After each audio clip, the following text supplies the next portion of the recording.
Good morning, everyone. I just wanted to log on and share a quick video about something that I feel a little bit passionate about and to bring some light to it. It's something that I don't think a lot of people know about, but it's something that I have grown to really love. Love's kind of the wrong word. Grow to really understand and to really try to prevent it from happening to people. So, a little bit backstory about it before I tell you what I'm going to talk about today. I love the water, and I've said that earlier in previous videos as well, but I love the water. I love being around it. I love being able to teach people about being safe around it. And I think it's really important, and it's a really fun thing for people to do. It's a great way to exercise. It's a great way to stay active your entire life. It's great when you're older and have bad joints. It's great when you're a kid and want to have a lot of fun. The water is just my happy place. And so I wanted to talk a little bit today about something that I call, it's called either underwater blackout or shallow water blackout. And the reason I want to talk to you about it today is because I think it's a thing that a lot of people don't know a lot about, and it's a scary thing. It's something that can happen without you even noticing it. And the reason I like to talk about it and to warn people about it is because from being a lifeguard for a lot of years, I've started out as a lifeguard when I was in high school all the way up until now, where I am currently a manager at an aquatic center and am in charge of training the lifeguards. And doing that, I am trying to train them to notice these things so they can stop it so people don't get hurt. And so what underwater blackout is, or shallow water blackout, it's where people hyperventilate to drop their carbon dioxide level lower, and so they're blowing off carbon dioxide. And what this does is it helps you be able to hold your breath longer so you can swim farther distances without taking a breath, which then results in making you faster. So a lot of swimmers do it, divers do it as well to be able to hold their breath and to go down deeper. I assume synchronized swimmers do it because they have to hold their breath. But it's a scary thing because what happens in your body when you blow off carbon dioxide is that's what triggers you to breathe. Is when you have low carbon dioxide levels in your body, it triggers you to breathe. And so with that, if you're swimming and say you're holding your breath, now you're depleted on oxygen and you're depleted on carbon dioxide because you just hyperventilated to blow off all that carbon dioxide to be able to help your body be able to hold their breath longer. Well, now what happens is now you're holding your breath, your brain doesn't have the oxygen, your body doesn't have carbon dioxide, and you black out or pass out. And with that, your first thing that your body does when you have low carbon dioxide levels is it triggers you to breathe.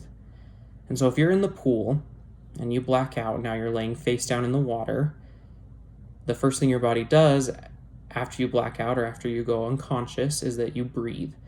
And so instead of getting a nice lungful of air, you get a lungful of water. And so shallow water blackout or underwater blackout results in drowning. And it's a really scary thing. It can happen to kids who are just playing simple breath holding games at the pool. And so it's something that we have to educate ourselves on, parents on, siblings on. Say you take your brother, little brother or sister to the pool. It's things that everyone needs to know about. And so some things that you can do to prevent this is to, if you work at an aquatic center or a pool or somewhere around water, is to not allow breath holding games. This is something that we do at our aquatic center in Clearfield.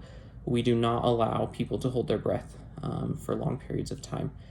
We don't allow people to swim full lengths of our lap pool, which is 25 yards, on one breath. You have to take multiple breaths. It's just something that we can do to prevent people from blacking out in the water and having us need to rescue them. And so really it's all about safety. I think that the more people that know about underwater blackout or shallow water blackout, and it doesn't just happen in shallow water. I know it's kind of confusing them, so I can be known by both. It can happen in deep water. It's just a scary situation that after you pass out, you have no control over that.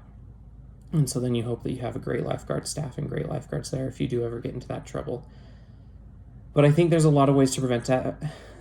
They do this a lot to be able to increase their lung capacity to swim longer distances and hold their breath for a longer time. But there are different ways to do that. One way that you can do that is just by doing aerobic exercise, going and swimming laps and breathing every time, every 3 strokes, every 4 strokes, every 5 strokes, however long every other stroke. is a great way to be able to increase your aerobic capacity to hold your breath longer. You don't have to hold your breath to be able to hold your breath longer.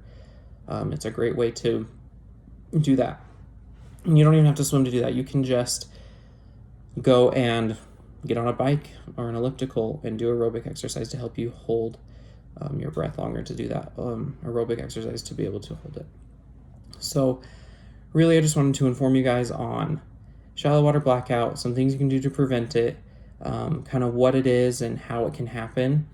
And it is a scary thing. Not very long ago in Kearns, which is just down the street from us in Salt Lake City, I think it was about 2 years ago, they had a death from someone who was trying to hold their breath for long periods of time and practicing breath holding. And so they were not able to bring him back. They pulled him out of the water and he never came back. And so it is a scary thing that happens, and it happens near us and not very long ago. So please be careful around the water. It's an amazing thing and it's so much fun. But be careful out there. And there you go. That's your little tidbit on shallow water blackout. Thanks for watching.